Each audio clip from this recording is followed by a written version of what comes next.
gonna have to like eventually get Contacts, yes, non-reflective glasses, yes. LASIK. I don't have the money for that. I don't have the money for Someone else's contacts. eyeballs implanted into my face. Oh shit, we're gonna be like King Cole. Let's King Cole go. does he seems like he's really more hardcore, the Emperor of Man from Warhammer, where he's not really getting body parts replaced. It's just like a lot of fluids getting piped into him to keep him running. See, I don't know Warhammer. I don't know Warhammer either, but it's very Warhammer, this story, in so many ways. Like the ancient millennial old emperor being kept alive by the slaughter of thousands every day. Mm. You know, Also, some of them that are slaughtered aren't slaughtered directly. They're slaughtered because their sons are killed to keep them alive. Like the sun their planets rotate around. not to mention brutal war machine, lot of conquest, colonialism, possibly almost certainly fascism going down. No real So heroes. definitely definitely a dictator. But despite that preamble, we're here back again. We're here and we're back again. Nothing can keep us away forever. It can keep us away for a little while, but not forever. We can we we can handle we like most problems given a week or two. we like King Cole shall find a way to overcome death one day to keep doing this podcast. This is going to be the first post-mortem sort of podcast. It's just going to be the sound of two corpses uh just sort of releasing digestive gases over the course of decades. You know, it actually stops doing that once you get to the skeletal phase. Okay, okay. Releasing gases over the course of a month or two and then just the haunting silence of worms consuming any I last want to remaining know flesh. how long do you think it takes to get to the skeletal phase? I I have no fragging clue. oh well, it actually depends on like. Anyways, I took a class teaching me about all that, and we're not gonna get into it now. That's not why we're here. We're here to talk about the Mechanism's first studio album that they released, which is Once Upon a Time in Space. For Wow, I to- didn't catch that. for today, I'm your host Taylor, and this is your newbie. Noah, I am Noah. He is Noah still. I am Noah. And Noah, I have to ask, why didn't you catch the Mechanism's first studio album release, Once Upon a Time in Space? It's my relationship with listening to like albums and especially musical albums is it's kind of long delayed. I wasn't really raised in a family where you did a lot of like recreationally going out finding musical groups that you were a big fan of and listening to their work. That just wasn't like a thing anybody around us was doing, and I never got wrapped up in it by any external forces. So listening to music from in a band or from a Broadway musical was just not a thing I did until college when like the summer between my junior and senior years, I made the specific choice to go out and listen to a bunch of them just because I figured that was like a major point of like pop culture knowledge that I was blowing it on. So I sat down and listened to a bunch of Broadway albums over the summer. No A- offense, buddy, but I feel like there's a lot of pop culture you're missing out on and like blowing at. I mean, abso-fragging-lutely, but I figured like that was a good place to start. That's a whole like medium I wasn't cracking into. Can't go wrong if you don't know how anything goes. Yeah, it's absolutely the case. And anyway, like I said, it was all Broadway stuff, so I wasn't hitting anything really interesting. For example, steampunk bands that work almost exclusively online. Uh, They do a lot of live performances, or they did before they stopped playing music together. isn't that always the way? I'm gonna have to So send you some no, of their live stuff eventually. so I didn't catch it because I wasn't really looking for it. And again, as continues to be kind of the running underlying character arc or status quo, I guess, that we work with in the podcast. We all know I don't know much about the internet or internet fandom and fandom adjacent media, and you do. So that brings me to the obvious question, which I've already sort of inferred the answer to. Why did you catch this? I like how you already assume you know how I caught it. I always have a new story to tell. Thank you very much. Mine are at least unique, and often blame my parents. But No, I actually caught this like a year or two ago. It wasn't that long ago. Around the time like Hades Town started becoming really popular, I was Hmm. already kind of getting sick and tired of Hamilton and like other big Broadway shows. So I was listening to a lot of Hades Town, and then Spotify, actually no, YouTube recommended an animatic about Thor Oh and yeah. Loki that was done to one of the songs on the Bifrost Incident album, and I listened to that whole thing, and it was a really nice animatic. And I listened to that whole thing, and then I went back and listened to all their albums in order because I was so confused about who the fuck Johnny was and the toy soldier and all the others. And I thought, well, I better listen in order because that'll tell me what they are. No, listening in order does not help you. That's You not how have you to understand. you have to go out and search for that shit. That's not how internet-based continuities work. There is no good order. There is no understanding everything. Everything is a Wikipedia summary first, an actual narrative second. Yeah, so while I was just like going through each of their albums one at a time, I came across this one and I got through it. That makes it sound like I didn't enjoy listening to it. I did. It's just it was very different from the So Bifrost how old were you incident. when you got to it and really, had a blast the first time around? I'm what, 22 now, about to turn 23, so like 20. I was 20. It was like 2 years ago. So about the same amount of time ago that I started listening to Broadway, you were already into, internet otaku musical I albums. don't know what a talk court is. I only know it because my brother listens to the genre and he kind of resents the name because, he doesn't like that all the music he likes is labeled that, even though none of it is strictly speaking inspired by like anime. As a catch-all term, it just means fandom music, as I understand it. And I would classify this as that just because, I don't know, not strictly because it is born of a fandom of any given thing, unless you want to count fairy tales and broader sci-fi concepts, which you could, but I don't think that's a strong argument to build. I just mean basically that it seems born of a kind of internet media culture that I would classify as very fandom rich, if not strictly speaking a fandom of anything. I don't know if I would agree with that because this is Mm-hmm. basically fairy tales meet sci-fi. Mm-hmm. So I don't know if it really has anything to do with. Well, yeah, my it's less to do with the genre of the actual narrative and more to do with the actual construction of the thing.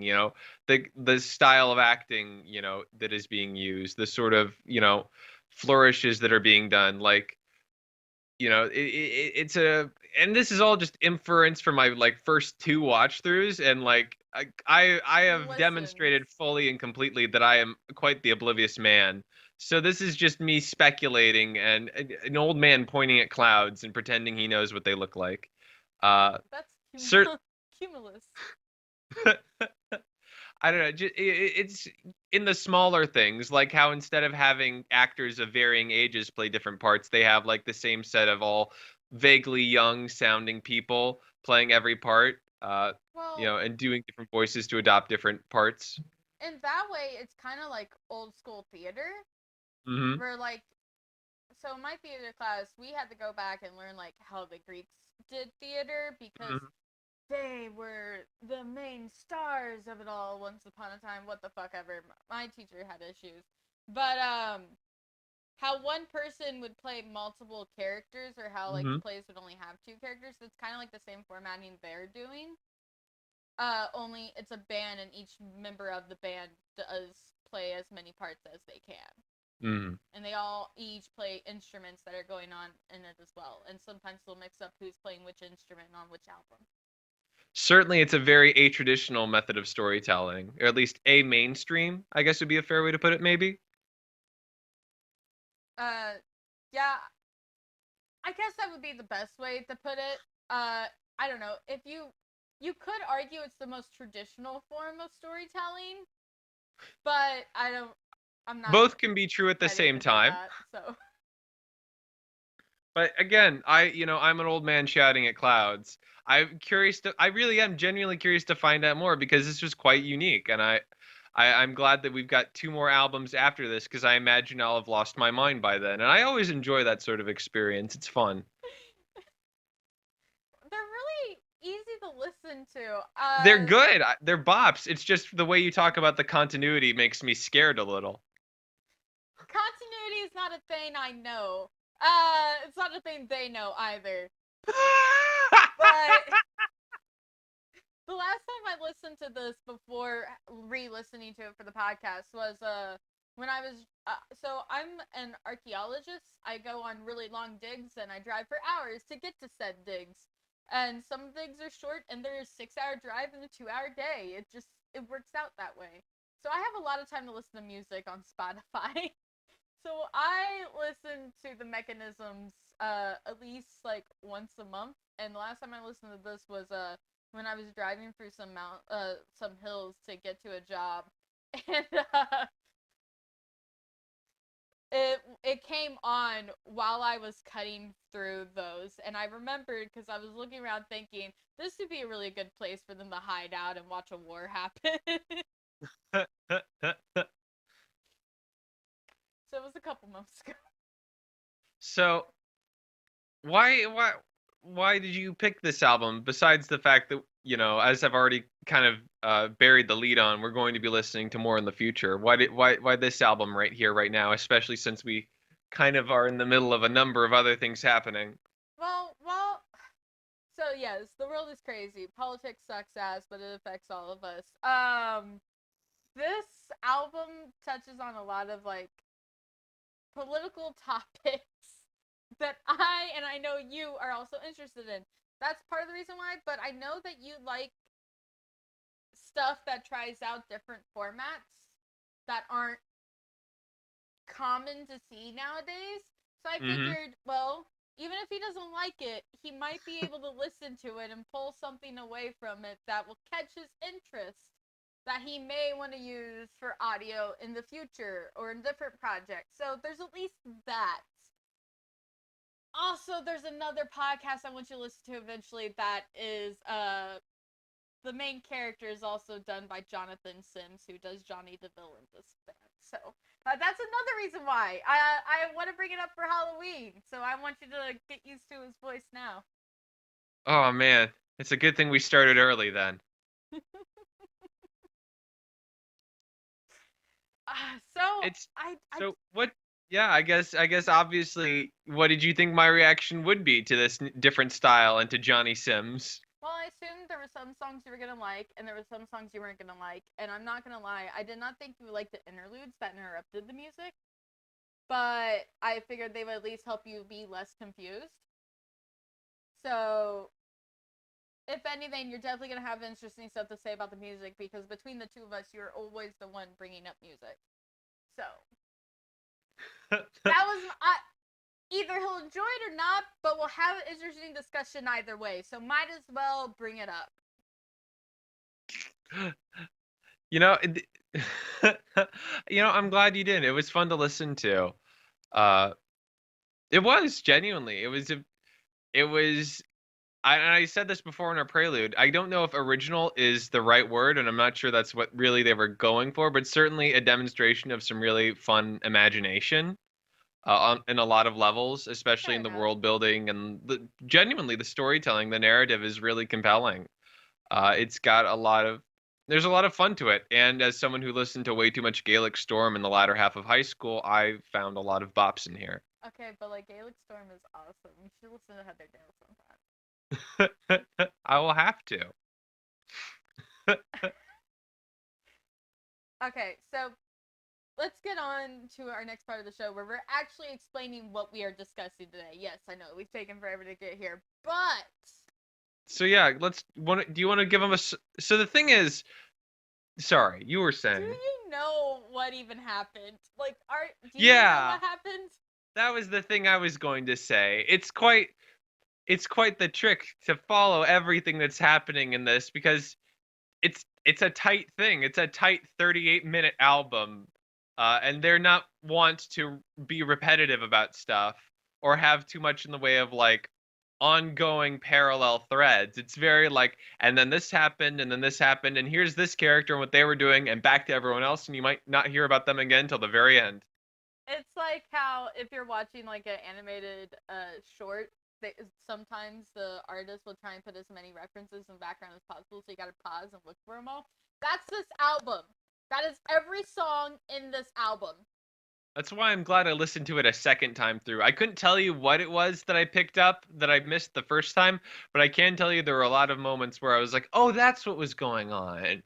All right, Oh, so that's who that was." the main part of the story starts with the birth of Snow White and her twin sister Red Rose, which if you guys are aware, yes, Snow White and the Seven Dwarfs. However, the names are originally used to describe two sisters that are getting lost in the woods and are happen upon, I think, either by a wolf or by a hunter and eventually they get home. It's a very old story. I have not read the entirety of the story. It's also the basis of everything that happens in the very beginning of Fables before you meet the Fables. So, like, Bigby, the Wolf Among Us video game, following Bigby, this is the stuff that set up that entire story. It's the same mythology. Red Rose and Snow White are sisters. They're born. Problems happen. The two are nothing alike. Another common theme.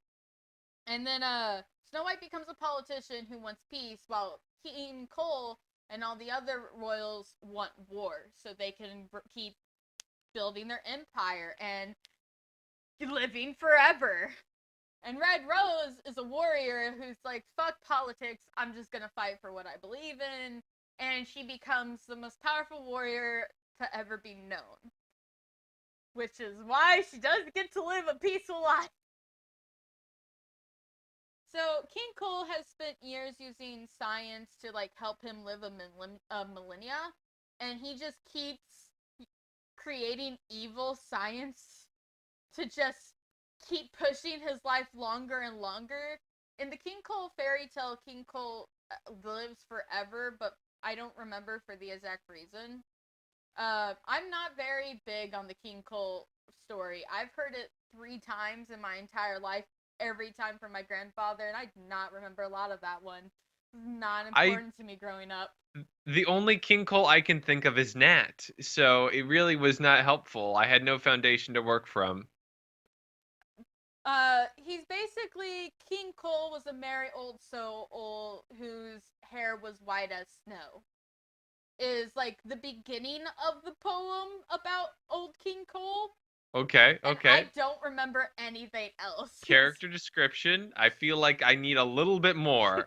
He was a merry old soul. I'm I mean, I can work with that. At least this does actually make the point of saying, yeah, this guy was actually merry at some point in the past, but now he's evil because old. Yeah, old men are evil. Which He's I so old kind of he's agree. twisted by age. Okay, so King Cole basically he hates what Snow White's saying, but he wants to use Rose Red. So when Rose Red is getting married to a refugee from one of the other planets he attacked and took over, Cinders, yes, because Cinderella's in this too. He invades their wedding and kills everyone, but like 7 people. Only 7 people get to live. And that is Rose Red, who he kidnaps, and then has Hansel and Gretel torture and create machine monsters based around her skills.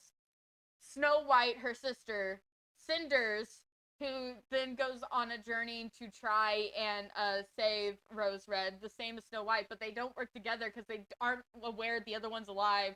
And then background characters that don't really matter as much because they're gonna die. So Snow White is leading the rebellion against King Cole from the other politicians of their world, and like wealthy people she's known all her life because her and her sister were born to a wealthy family. And Rose Red is getting tortured and stuck in a machine that freezes her. She doesn't age and she doesn't have any needs or wants or anything. Like she's just living there, but in stasis permanently. And trapped in King Cole's throne room. where she's a fucking trophy getting tortured. It's gruesome. Yeah,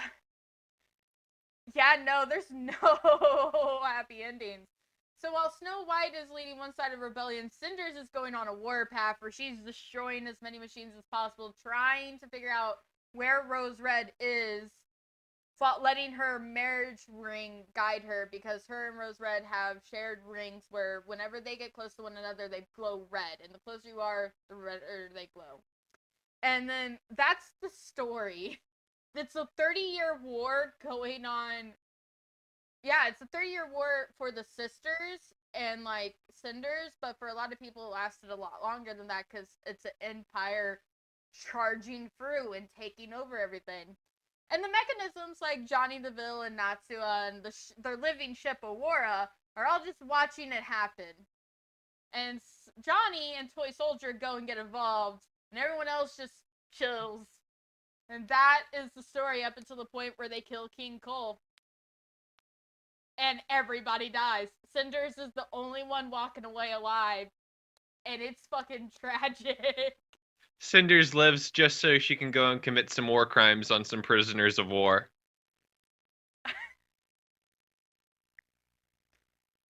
Oh, I don't.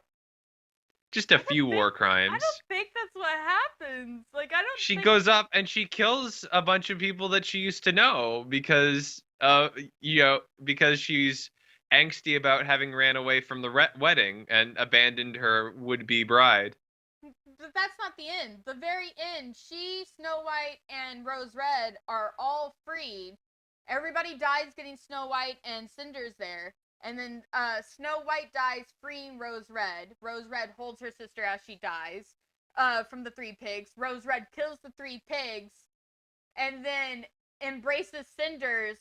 And King Cole kills Rose Red. And then Cinders kills Rose Red and leaves. And never is heard from again. Isn't there that line, though, about Cinders going off and killing people that she used to know because she's, self-loathing? Not in the final song. Maybe in the wedding. There's a line in the final song about somebody killing people that they once knew, and I assumed it was Cinders because it also mentioned an angst, and she's the one with the big like, oh yeah, I ran away and left my wife to be captured and tortured by, Space Mangala. But that's not in the final battle.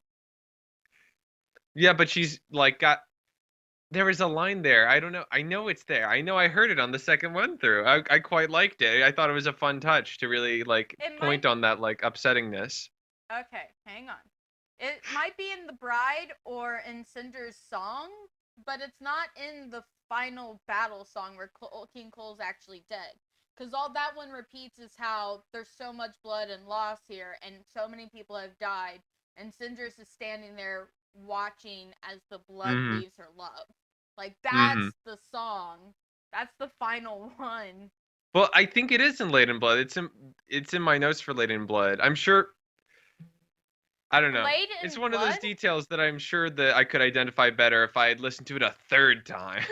Yeah, no. Covered in her own and her sister's gore, laid in blood when the battle was over. That's talking about how Rose Red was covered in her and her sister's blood.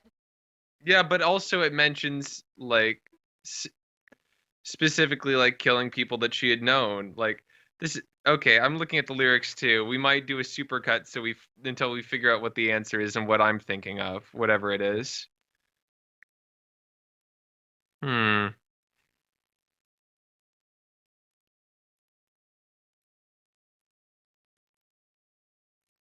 Yeah, the final lines of the whole album are, their bodies are still and their blood is cold, the book is closed and the story here it is. told. Okay, so I'm thinking of a line that must have been about Snow, because covered in her own and her sister's gore, laid in blood when the battle is done, with an army to lead and a war to win, put the bullet to dozens of her own kin, atoning for some vast and secret sin. And I assumed, missing the line prior about sister, that the sins that they were talking about was Cinder's sin of running away. And I thought that was a cool touch to re-mention that and have Cinders, who's the only one that hasn't committed war crimes, go off and do a few war crimes of her own. No, But that's just snow. They're just Yeah. talking about more of snow there. Okay. Yeah, because the first part is Snow, and then when Snow dies, the second part is Rose Red, and then when Rose Red dies, it finishes with Cinder finishing the fight. Because Cinder has like grown up a refugee without a home because King Cole decimated her planet when like she was young. Yes, yes, that I caught. I'm specifically just it's just that one line. That Okay. was the one line that I was thinking of, and I just thought it was attributed to Cinders is all. Yeah. And I'm kind of sorry that it isn't, frankly. It's a lot more interesting with Cinders than it is with her with Snow. I know Snow committed war crimes. I don't care. I don't know what her secret sin is. Whereas with Cinders, there is like clear like character angst that all comes from the story that we've seen thus far. Well, I think Snow's like secret sin comes from the fact that she wasn't able to save her sister, and at the beginning she didn't really care, and now her sister has been turned into an army of machines that are killing everybody. I think it comes from the fact that there was purposely some distance put between them by Mm-hmm. each other because they didn't get along, and then all of this shit happens. Mm. I guess I could see that interpretation. But so yeah, that's the story of Once Upon a Time in Space. It's a bunch of different fairy tales fighting a bloody war until finally old King Cole is dead. Okay. It's quite the saga. It A lot going on is. there. Very, very a mainstream storytelling. I guess is just the way to put it because it's big, a lot of fun characters going. I guess it's not a mainstream. You could see this kind of story being told in a lot of other contexts, but serialized and stretched out, Yeah. not condensed into a single 40-minute album that kind of rushes through things and with a lot of fun songs. Not that that's bad necessarily, just that that's a different You set of wish there storytelling was. conventions that sets it apart. Yeah.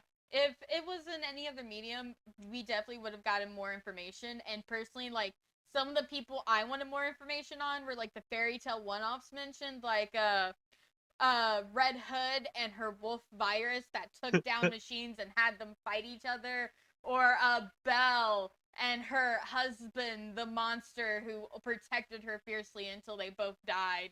It Like, definitely Yeah, I kept thinking like, okay, yeah, I assumed that this is a lot more popular than I guess it was. I assumed this is another big thing that I missed out on.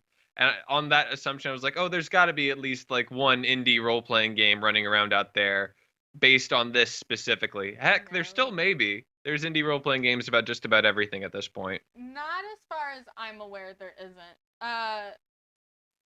But I don't think the mechanisms really have like a big fan base. A lot of people I know who know the mechanisms found them after listening to the podcast, The Magnus Archives, because Jonathan Sim plays the main character in the Magnus Archives. Okay. And when you go through like his work, like it traces back to the mechanisms and when he was the lead singer and leader of the band. So that's how a lot of people I know who know the mechanisms found it retroactively. I see. I see. But when like I've looked this up, I have not been able to find a large fan base for this band or a lot of stuff done. There's a couple people who've like drawn animatics to some of the songs, and there are people who've done fan art or like fan fictions, but there's not a lot.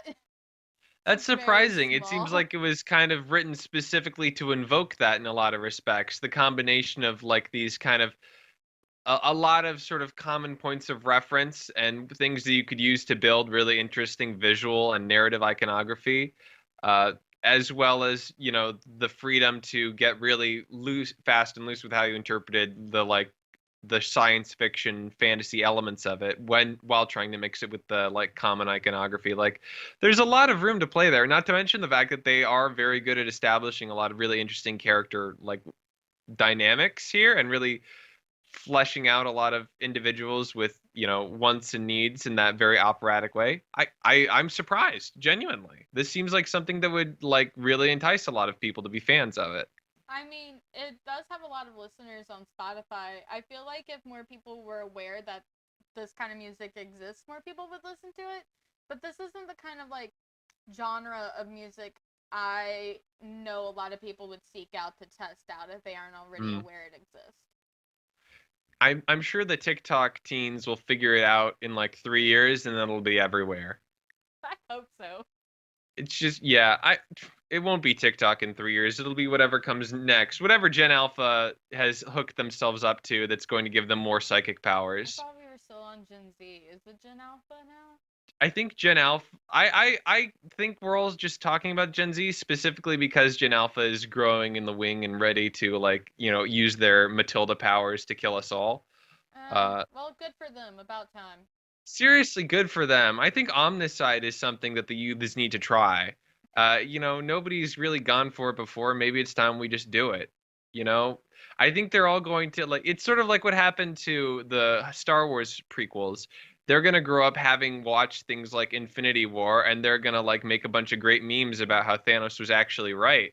And then they're going to There's do already people Omnicide. doing that. They're gonna do some Omnicide, but they're gonna be really compelling and very nostalgic about how Ah, great it was when Thanos did an Omnicide. okay, so I just looked up the Old King Cole poem, and it goes, Old King Cole was a merry old soul, and a merry old soul was he. He called for his pipe, and he called for his bowl, and he called for his fiddlers three. Every fiddler he had a fiddle, and every fine fiddle had he. Oh, there's none so rare as can compare with King Cole and his fiddlers three, which makes sense because in the song, his three bodyguards who have the strongest weapons of war are the three pigs who stand guard over his body. No word yet on whether or not the pigs had fiddles. I don't think they did. I hope not. Oh, okay. So I'll let me ask you a Back on question here. track. What is your favorite song of the album here? What Oh, is the one that you come to a lot? Because I think I've heard you playing some of these before. you have. I've There. definitely heard you listening to the shanty. Yes, I love the shanty. But my favorite one is Our Boy Jack. I love Our Boy Jack. And It does have a fun energy. Our Boy Jack is all about a song about how this kid was thrown into war way too young, and so he drinks, and he just drinks, and he gets credit for stuff he didn't do on the battlefield that his dead commanding officer had done. But they give him credit, and he doesn't argue with it because he's just trying to get by. And when he dies, everybody turns his name into a call of action. And it's I love it. I love it partially because it is a call of action, but because I can so easily see this happening in real life. Someone getting a bunch of credit for stuff they didn't do, and then their death is like turned into a call of action. But there's so many points in history where like legends take over actual what is the facts, and then that is used to spur people in the moment to do something. I love that. The Resistance Grows isn't as much of a song as it is just storytelling in between, and it comes right before Our Boy Jack, but I really love all Hmm. the details it gives about the world they're spinning in the songs.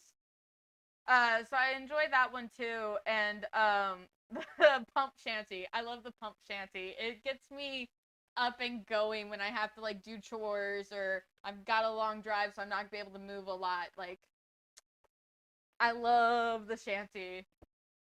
I think the shanty was one of my favorites too, and not just because of all the Gaelic Storm I've listened to.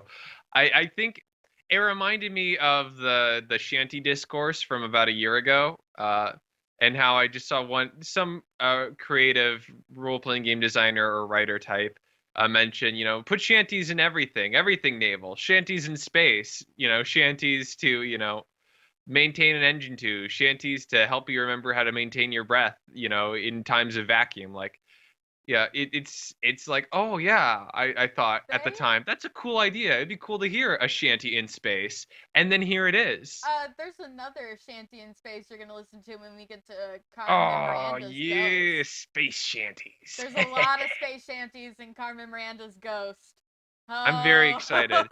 I may have to Oh, implement rules that specify people have to sing space shanties into that sci-fi role-playing game I keep threatening to design. yes. So the Pump Shanty is your favorite as well? It's one of my favorites. I think that if I had to pick a hands down favorite though, like the one that like I found most emotionally impactful uh had to be well, that's odd. I've I don't have notes separated for this particular track. Anyway, it's I have I looks like my notes for the Bride and Cinder song are combined, but it's Cinder's song. Like Oh, that's fair. the singer's performance on that was really really good. And I think it did such an excellent job of I don't know there's this part of the storytelling in this story, the way that they have so many characters and they have so many, well, not even it isn't even that many characters. It's like not even a half a dozen, but there are enough characters from enough different perspectives that it really fleshes out things, that adds a life to this world, the sense of like broad interconnectivity. Here are all these people running around with their own wants and needs that don't necessarily form two big sides that are very explicitly a bunch of individuals trying to act in reaction to a singular event that drives them into a dozen different directions. And I found that really engaging and also tragic because Cinder's song is really sad and really well performed. Ginger song is amazing, and the person who sings it on the album is the Toy Soldier, which is Jessica Law. And I personally love the Toy Soldier. It is like one of my favorite character out of all the mechanisms, if not my favorite character. It's great. And the Toy Soldier and Johnny are the only two that have anything to do with the war before Aurora, the ship, demands they do something for the war. Wait, okay. Let's address this now, actually. Um, So in our preamble, and now just right now, you've kind of implied that there's like a greater level of diegesis going on in terms of like the mechanisms as characters, and specifically the mechanisms as characters that are singing the story. Because certainly Johnny says that he is the one singing and the narrator, which is kind of hard to buy sometimes because, listening to Johnny as a character and then listening to the narrator, they are such radically different sort of levels of perspective, Mm-hmm. sorts of perspective. It was kind of hard to swallow at times, but so wait, okay, let me be clear. Let me ask a question, a specific question. The idea here is that the mechanisms, the characters, are the Mm-hmm. ones that are producing this album. It is an in-character diegetics album. It is an album put together by the mechanisms and all of the recordings of the events and their personal knowledge of the individuals and their memories of interacting with them. Okay, and I'm guessing that there's lore to explain why they've decided to do that, or that they've decided to do that. They like to fuck around and mess with people. Well, I just mean that specifically the fact that they are like going around building albums based off of the things they find interesting. Oh, it's because that's how they make their music, because they're a band in their spare time. They're just they're just an immortal band Yeah. popping through space having a good time. How 80s? How 80s? When is that Starjammers movie coming out? Marvel? When is that Starjammers movie come? Yeah, Cyclops Dad, Skunk Woman. Yeah, Starjammers. Come on, the Starjammers. Stop. Skunk Woman. The furries will love it. Come on. Okay. But yeah, they travel around. They like to be in the middle of wars and fights and watching people die and killing people and fucking with their lives, and then they go and make music about it. Okay, okay. Is there anything else that I should know that might not have been clear on two watch throughs, listen throughs? So Jack Sprat, our boy Jack, Our boy Jack. the person he's playing cards with is Johnny. Johnny plays cards with him and like gives him alcohol and shit to help him stay drunk in the war. I didn't even hear that it mentioned that he plays cars. That was another single line that I must have just glanced over. I heard the drunken part. It I'm pretty sure it was a line, but it's also told in one of the short stories. And in another short story, you find out the toy soldier uh ends up as a colonel fighting against King Cole, but it also sometimes fights for King Cole. The toy soldier will fight for whoever gives it a command. But somehow it still always ends up in a leadership position ordering others around. And no one's sure how, but it always gets there. Okay. Okay, sure. So That's an interesting notion. I would love to see that fleshed out at some point. I can't wait to see it explored specifically and in detail in a future album. my favorite song ever is about the toy soldier doing just that in the middle of a war. Okay, well, I'm glad to hear it's a thing that does get explored. I was worried it was one of those things that, like, I don't know, stays hidden away in those stories. Nah, it's just a trope that keeps happening. It likes to fight, so the toy soldier searches for fights, and Johnny loves to fight, so he searches for fights.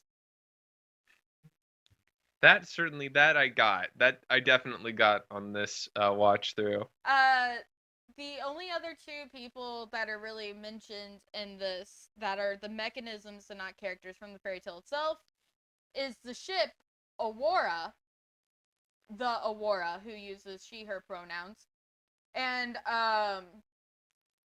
the ship's lover, which I think is, Pavel Chekhov. yeah, Nastya Rasputin. And she's the engineer.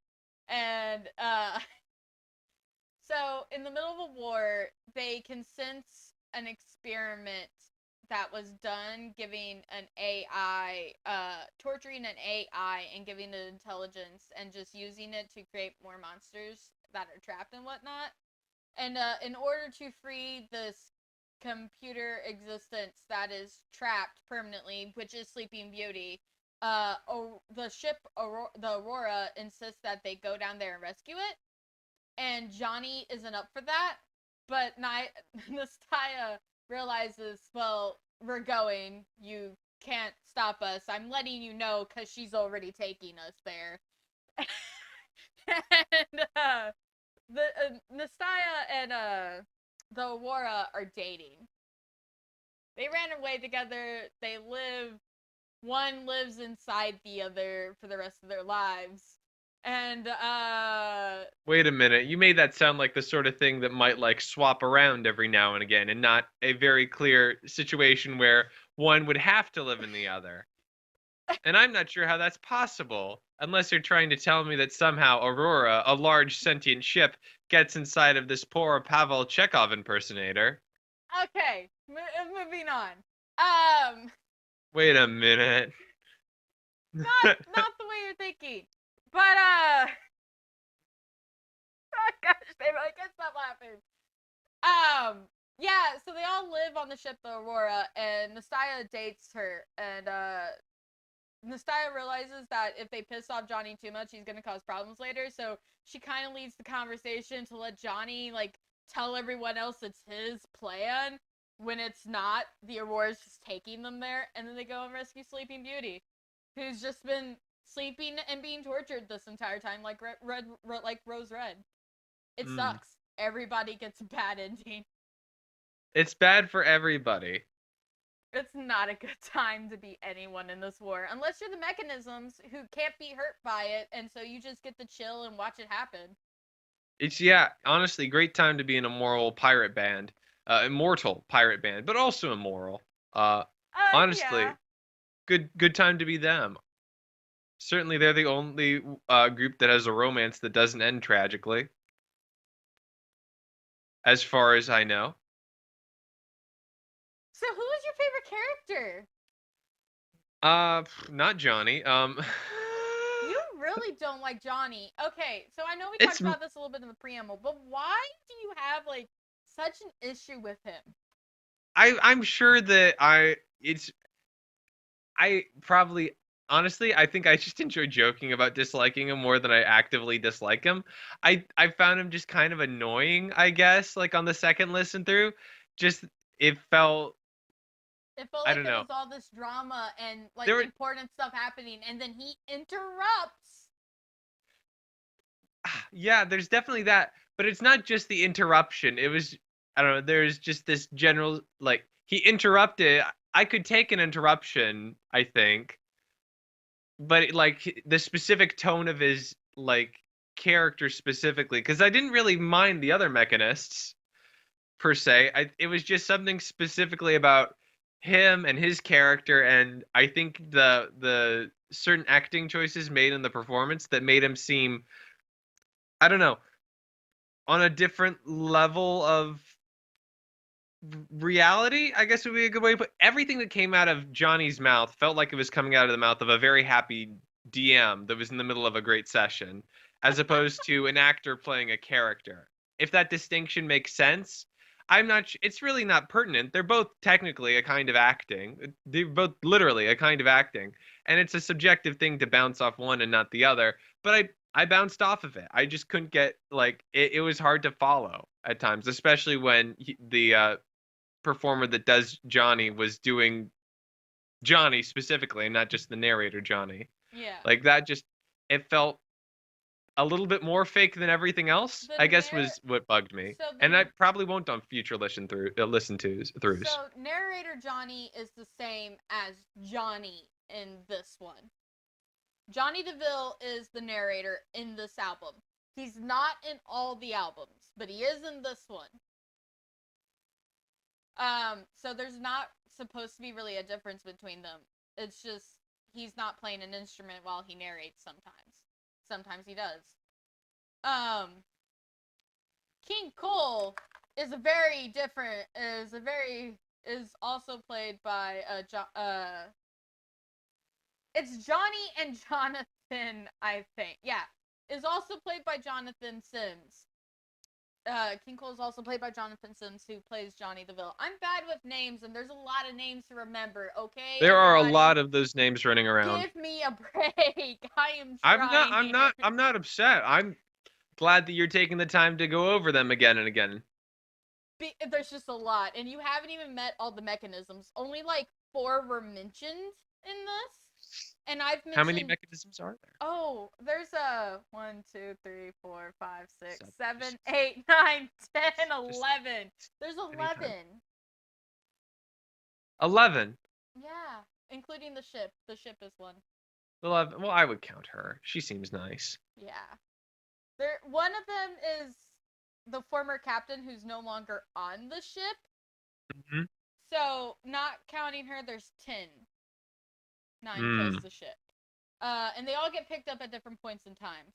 But only 4 really brought up or talk in this album, and then I've mentioned Gunpowder Tim, who isn't mentioned explicitly, but he plays the characters as well.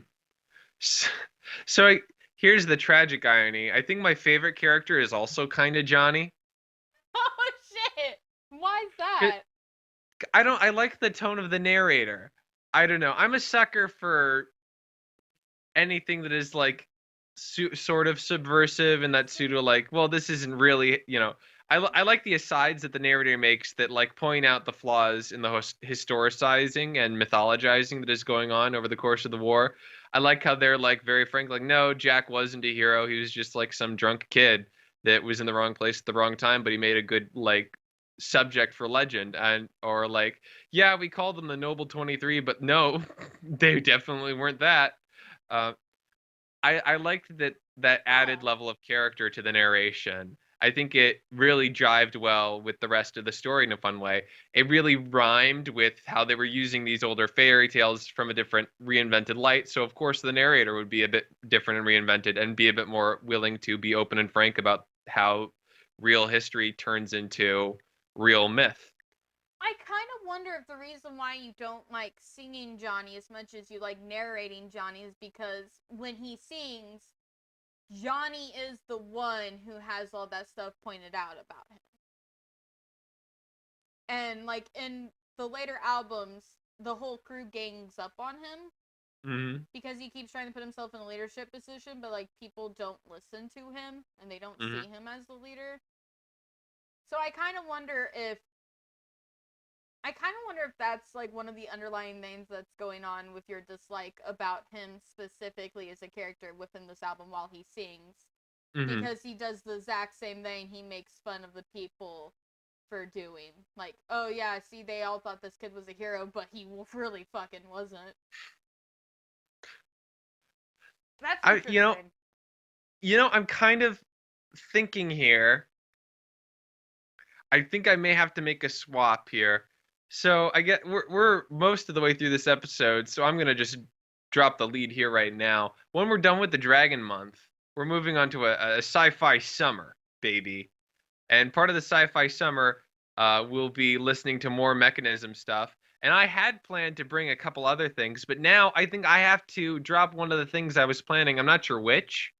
Uh, and replace it with my own science fiction album musical, Jeff Buckley's The War of the Jeff Wayne's The War of the Worlds, not Jeff Buckley. Heavens no, not Jeff Buckley. I Jeff don't know who Wayne's they are. musical version of The War of the Worlds, which actually is very similar to this, at least in terms of how the story is told. Is our whole Uh, sci-fi month gonna be music? Because both my choices for sci-fi month are music. I think I'm going to insist that I keep one of the two, but I'm not sure if it's going to be the TV show or the movie. I guess I'll let you pick which one you want to do. I think we'll probably lean on the movie just because TV show is so much to watch, Yeah, let's even leave if it. it is just Let's keep a the movie 14 and drop. episode canceled series. Yeah, I'll let the sci-fi fans in the audience guess which I'm talking about. let's keep the movie. We'll keep the movie and Ixnay the S.J. Eden way. Okay, but like ignoring that and going back to like talking about it, Yes. I'm Anyway, just surprised your yeah. I'm surprised your favorite character is not Cinders. I did like Cinders a lot. I'll admit, finding out that that line about committing atrocities wasn't about Cinders kind of like that kind of built a lot. So much of this story and the characterization is built up on individual lines and like the picture that those lines paint. That was kind of a big part of like the picture it had painted for me of Cinders as this person that like is really desperately dealing with this angst and sorrow. Uh, I But can't. I still really like the character, and I do resonate with like her emotional arc, definitely. I really like Snow White in this one and Hmm. specifically because she's basically Padme in Star Wars, but if Padme had lived and had to realize, oh shit, some of my actions did not led to this. My What actions if led to Padme this. grew? What if Padme grew up and became Whitaker's character in Rogue One, whatever his name? What was his name? Saw Gerrera? Yeah, what if Padme became Saul Guerrera? That is basically her, right? No. I mean, it's Saw basically grows up, starts a rebellion, does some atrocities. I mean, Saul Guerrera goes out like a chump in Rogue One, but like, Saw Gerrera I think wasn't Padme a wouldn't go out like a Saw chump. Gerrera never had any real power until the Republic fell. Saw Gerrera was a rebel soldier for his entire life If Padme became Saul Guerrera. and only gained power after the Republic fell and all that was left was rebels. Like I think it matches. You just have to like cut off Padme dying of being a woman and plug in what happened to Saul Guerrera, and then that's just Snow's arc. I mean, I guess I kind of disagree because Padme would still have a position of power, but okay. I Look, guess. if her husband's allowed to go full thermonuclear and swap sides in an instant, I think she should be allowed to as well. It's not about swapping sides. It's about like Bail Organa still had power. Padme would still be a queen. No, are you thinking of Leia, not Padme? No, because Bail Organa was one of the people who worked with Padme and Oh, under yeah. her on his own individual for his own individual planet. When the Republic fell, he kept power. He was still a Yeah, leader. So Padme would still be a leader. Palpatine didn't get rid of all the leaders in one fell swoop.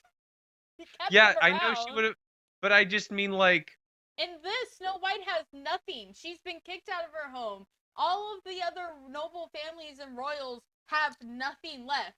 The only person with any power left is the king, and those he lets live.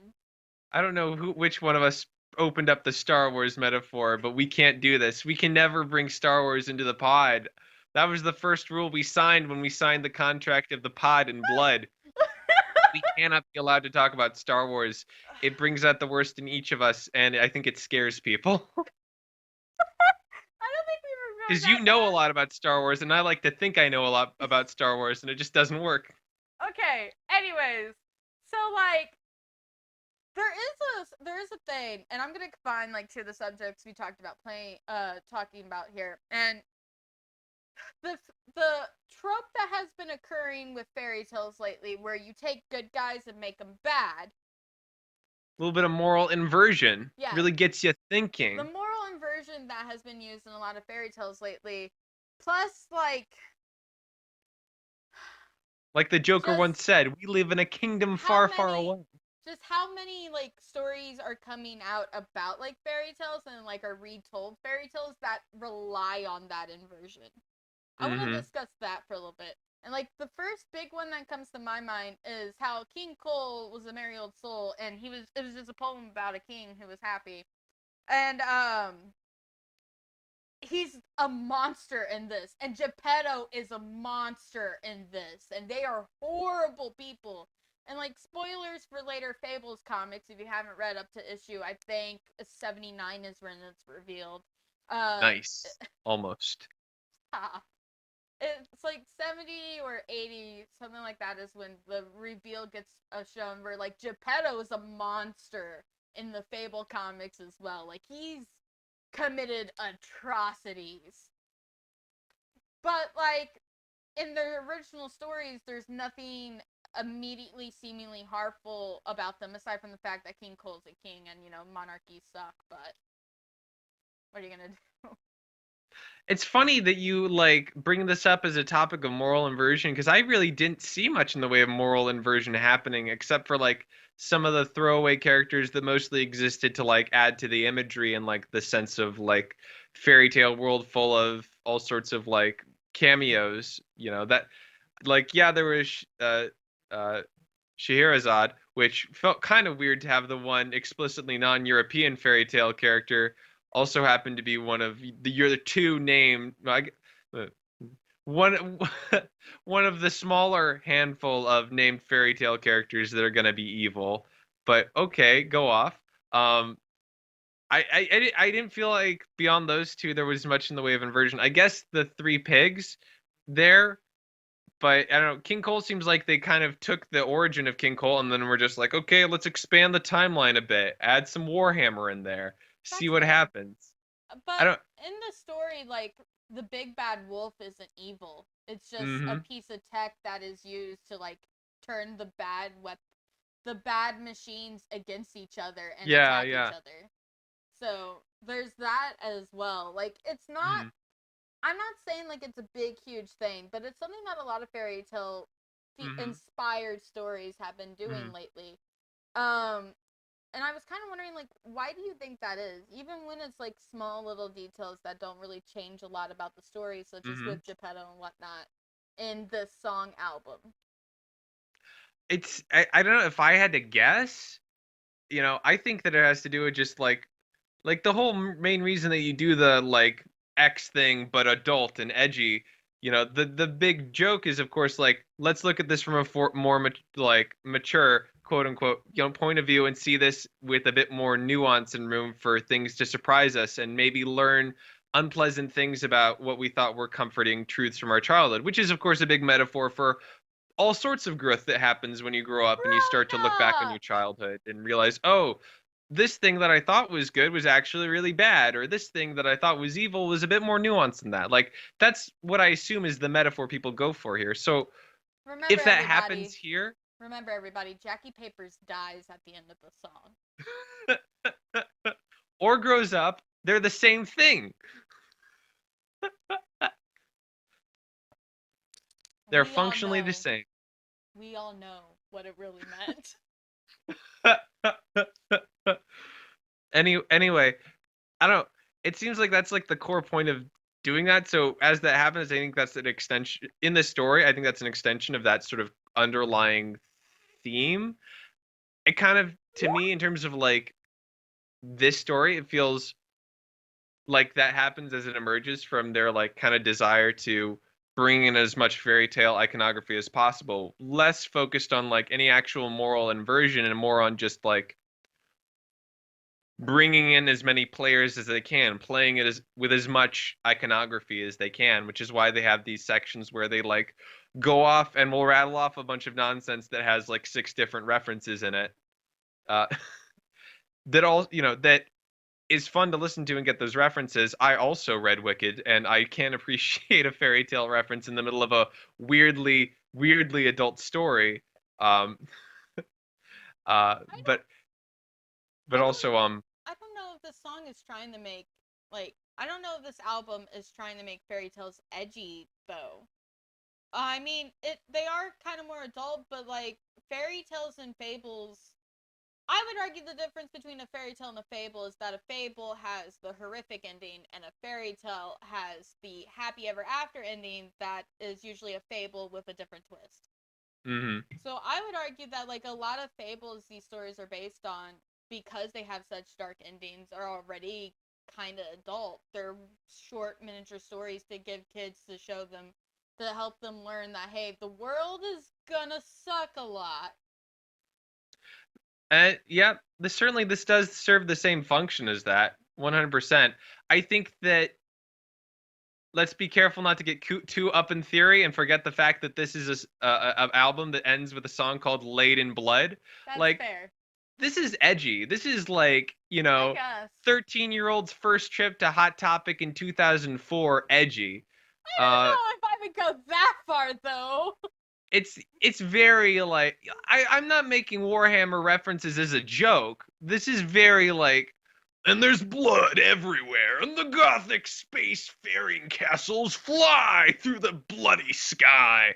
Hopes and souls sucked out of millions of babies and puppies as I shatter them to make my coffee.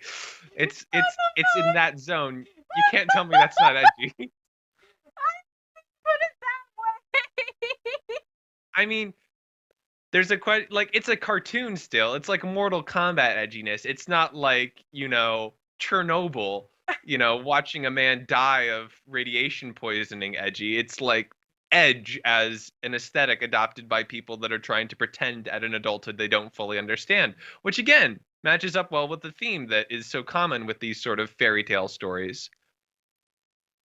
The reimagined stories, that is all being about adulthood and trying to face childhood versus the Okay, real world. but what about? I don't think the adulthood trying to be adulthood implies to this album, because it was created by adults for people to listen to, adults included. Like, is it trying? All the characters, like, you don't even hear a lot about their childhood. You hear how Red Rose and Snow White were born into wealth and how they ended up so different, hmm because they were always different. But like, you don't really hear about anyone else's childhood besides Jack, who was forced to be a soldier and lost his entire childhood. Like, and Cinders, who her planet was destroyed right away and she never really had one either. So can I you don't like think, expand on that a little bit? Because I think maybe yeah, I'm misunderstanding you. it's not about the character's childhood. Like they're if they could be said to have a childhood, I think implicitly their childhood is the original stories that they are a reimagining of. Not literally this character used to be a child and Oh, grew up into this. This is the character as I remember them from my childhood, and this is the character as they're being presented to be now as an adult. all right. And So I it was is taking you too literally. it's yeah, it's Okay. like it's on a metaphorical level playing with your perception of the world and the change in perception as, childhood goes away, 19th and 20th century bowdlerized fairy tales fall down and you're left with, something that's a bit more tonally in line with the original fables as you put it. Hmm. All right. That makes a little bit. That actually makes a lot more sense to me. I could see. I can see that happening. But originally, you said that, I was like, is he gonna argue this is as bad as as the Powerpuff Girls remake? Because I was about to defend it hard, but I realized that's not where you were going with it anymore.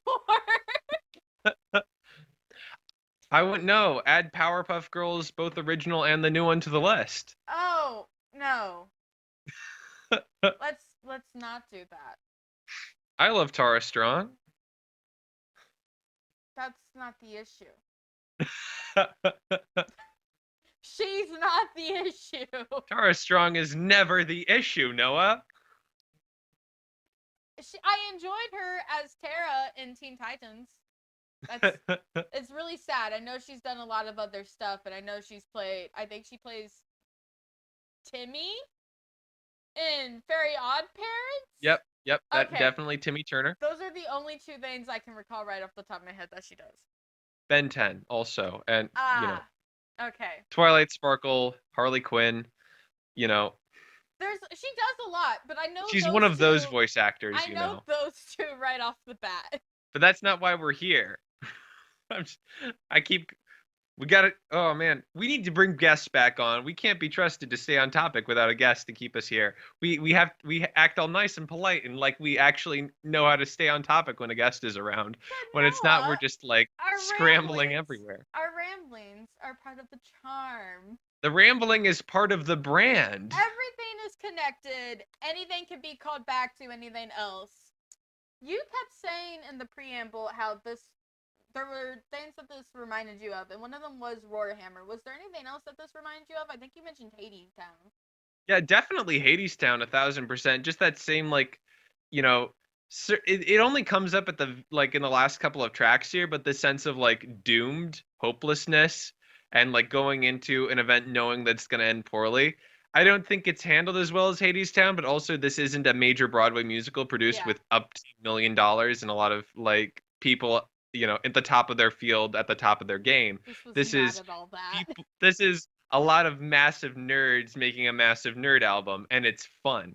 But I do. Fun. That's what it reminded me of. It also reminded me of Repo Man, which is just it's a musical made by the guy that made Saw. To give you a fair summary, hey, if you haven't seen Repo the Genetic Opera and this and you're the sort of person that has listened to this description of this album, listen to this album, then go watch Repo Man. It's fun. It's got the guy that plays Uther Pendragon in it. From Merlin, the TV From show? Merlin. From Merlin, yeah. He's the titular Repo Man. Holy shit! Okay. I'm gonna go listen to it with Daniel after this. It's also got the guy that was like the gangster in The Rocketeer, the lead mobster. Yeah. He's the main bad guy. Okay. I know nobody else but me cares about that because I was like, I also had a dad that was into aviation and loved The Rocketeer, and that's why I watched it and loved The Rocketeer. I don't know if anybody else could ever watch The Rocketeer without that context, truthfully. Question, is Repo Man the musical about the little girl raised by someone who isn't her dad, but she thinks it's her dad, and then like one of the final arcs is her and her dad just screaming at each other for each one of them not understanding each other? There's definitely a lot of not understanding each other, but it's not about a fake dad. It's her real dad. It's just her real dad thinks he's responsible for her mother's death, but doesn't know that he isn't, and he never finds out. I think I've heard some of these songs, but not all of them. It's good. There's a lot of bops in there. Let me tell you about Zydrate and what sort of vial it comes in. Okay. It has Paris Hilton in it, and her face comes off. All right, let's go back to main point. Why does that remind you of this? Oh, it's just a gory musical about society, man. That one's a bit more about society, man. This one's a bit more about like childhood and adulthood and the interaction between the two. But would you mind a quick little spoiler, real quick, about the future albums? This is like one of the goriest. Like all of civilization is fucking done. Everybody's done in this war. Like it's not gonna last much longer. But in the other ones, they describe a few more extremely graphic acts to specific individuals, and not as much about everyone dying in the background. In some of the others, Odyssey has a lot of that because it's the Greek Odyssey. It's Greek mythology. Yeah. There's a lot of unaliving going on around there. A lot. I hope that the Odyssey is even gayer than this, though. You have to understand. Oh yeah. I assume that this is the baseline level of gay, entry level gay, and everything will be up, up, up. It only goes up from here, in the words of our Lord and Savior Shania Twain. Um, there's there's an LGBT character in every single album. Now, I'm not recalling all of them off the top of my head. I'm not but, loving the singularity of that phrase. No. Like I'm can't recall all of the stories off the top of my head, but like main character wise, there's always an LGBTQ character. Okay, okay. In the Bifrost one, Loki is a woman the entire time.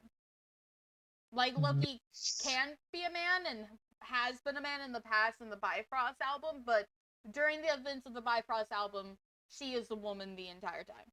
Okay. So like there's Loki and Sif and Bifrost, and then there's a couple others in Odyssey and Avalon. And those are the ones I don't remember from the Tales to Be Told albums. Besides, those are mostly about the Mechanists, so Aurora and Natsuya, and then some of the others as well, I'm sure. So, oh Lord. I have limited memory, guys, okay? Most of mine goes to books. There's a lot going on in here. I totally understand why you'd have some issue. It's and as we've demonstrated already, like in real time, just remembering a single bit of information can be very fraught. Maybe that's why there isn't a big fandom. Whenever two people that have listened to them get together, they have to like get into an argument about what actually happened in the thing that they're both a fan of. Maybe that's why everybody in Star Wars fandom dislikes each other too. Who knows? Oh man, that could be the reason. It's just an issue with sci-fi altogether. Only watch Star Wars with people that don't want to talk about Star Wars, kids. That's rule number 1. But watch Farscape with anybody, okay? Watch Farscape with anybody. It needs a bigger fandom. Dargo, tell them who their daddy is.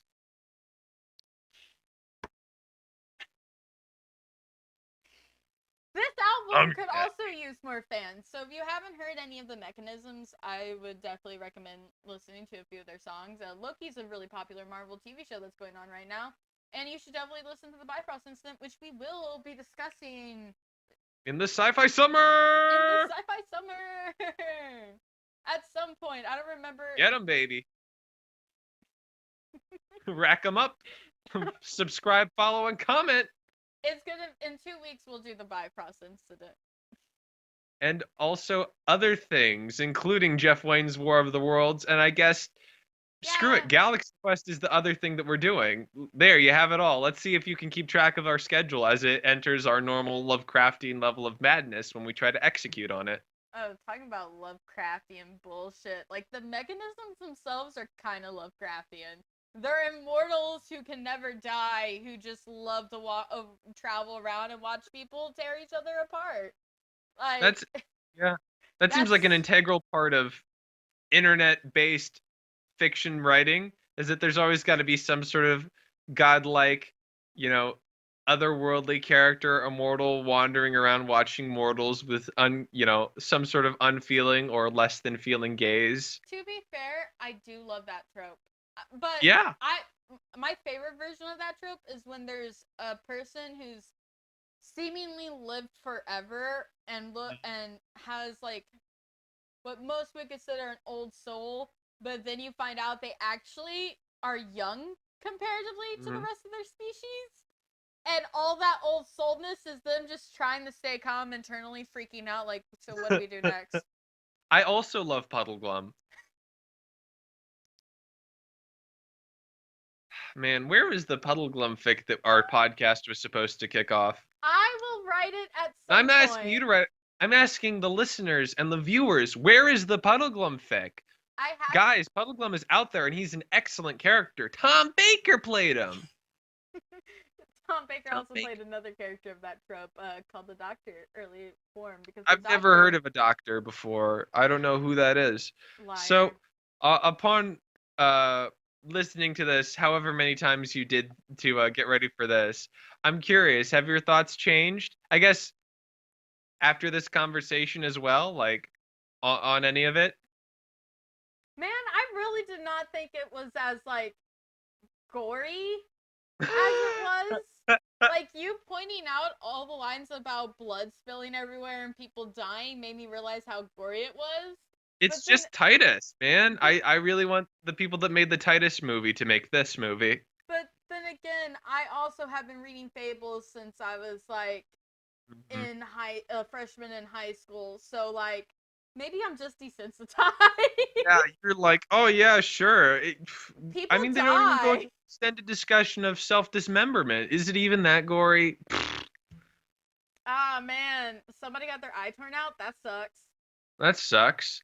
I mean, at least nobody's getting eaten right now at this very moment. At least nobody is being cannibalized in the You know, background. right now in the one D&D game I'm in, I'm playing a character inspired by like Japanese fables who has canonically eaten people before just as part of like petty mischief and revenge. I will never get over that game we finished of your of no No sacrifice sacrifice without without blood, blood. available on itch.io. Yes, no, I will never get over that because we nearly ate each other 3 times and somehow we walked away with everybody's limbs intact.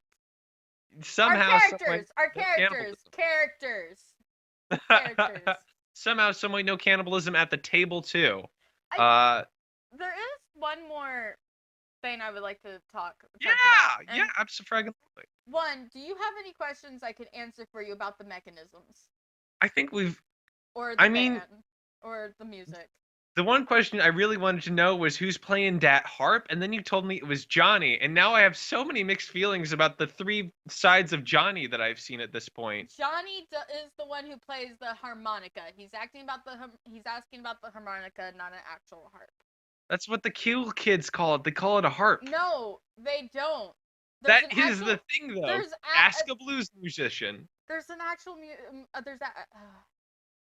Okay, whatever. Classically trained, it's a harmonica is a harmonica, not a harp. Classically trained, that is how it is.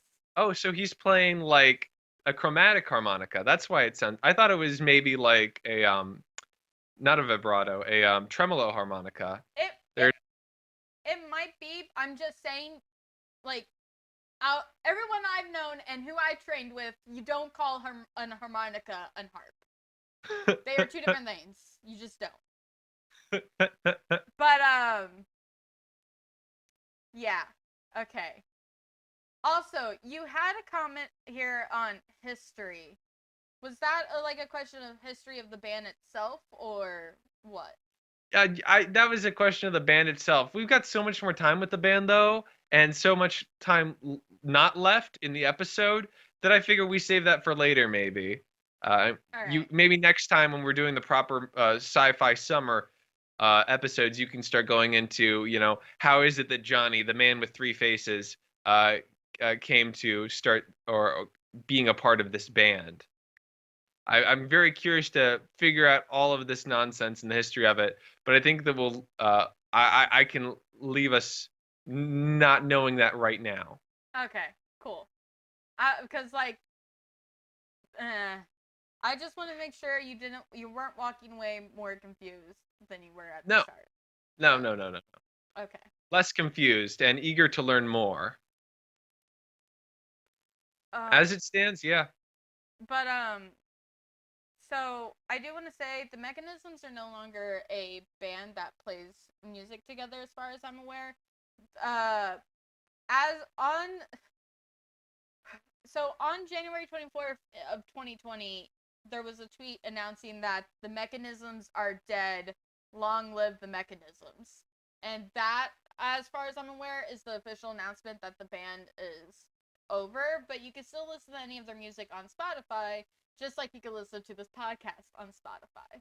Yeah, you can listen to this podcast on Spotify and also the mechanisms, I guess. We're not dead yet. Although maybe one day we'll do an episode on a Star Wars thing and it'll finally happen. I think that's how we have to end the pod. Whenever the time comes to end it, we have to figure out like Our a Star Wars thing to go and like watch that one of us hasn't seen, or maybe we get a guest on to like be the ref for the fight that'll ensue. Our final like podcast episode is just gonna be us sitting down on a couch, looking at each other, discussing Star Wars. And it's definitely going to require at least one, if not more people there watching us talk about Star Wars, ready to intervene.